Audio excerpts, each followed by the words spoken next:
L'œcuménisme, cette démarche vers l'unité des chrétiens, ce chemin n'est pas facultatif, il est intrinsèque à notre foi chrétienne, il est intrinsèque à notre baptême.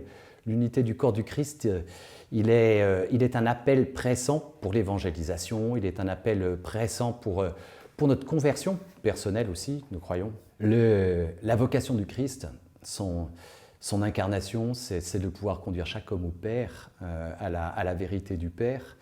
Et c'est comme ça qu'il nous exprime toute la vérité de son amour, de pouvoir conduire chaque homme, chacun de nous personnellement, à cette unité intérieure, cette unité personnelle que l'on trouve devant Dieu, devant le Père. Et nous croyons que cette unité personnelle que nous trouvons chacun devant Dieu, elle est celle qui nous met ensemble, qui nous permet de vivre et puis de former ce corps du Christ au cœur de l'humanité qu'est l'Église.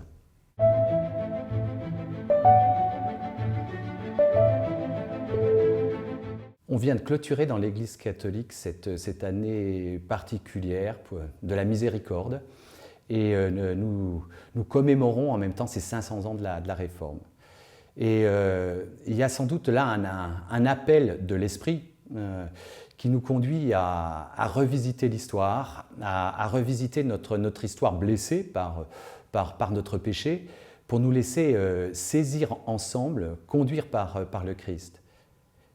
Ce qui me semble le plus déterminant, c'est qu'au fond, ce mouvement, cette marche vers l'unité est intrinsèque à notre baptême, que nous ne pouvons pas vivre notre foi chrétienne si nous ne vivons pas cette marche de communion, cette réconciliation avec le Christ qui nous met fondamentalement et forcément ensemble. Nous ne pouvons pas être chrétiens sans les autres qui vivent de cette même expérience du salut du Christ.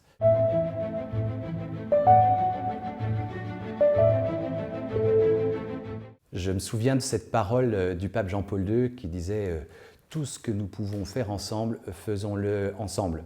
Et nous nous apercevons que ce qui nous rassemble, ce qui est commun, est bien au-delà de tout ce qui nous divise. Et quand nous annonçons le Christ ensemble, quand nous évangélisons ensemble, nous faisons l'expérience que ce qui nous fait vivre, ce qui motive, ce qui nourrit notre vie chrétienne de chaque jour est nourri à la même source. Je crois, j'ai envie de croire, dans la communauté, en tout cas, nous y croyons, à l'unité visible du corps du Christ, que nous sommes un seul corps et que nous sommes appelés à former une seule Église, qui est l'Église du Christ.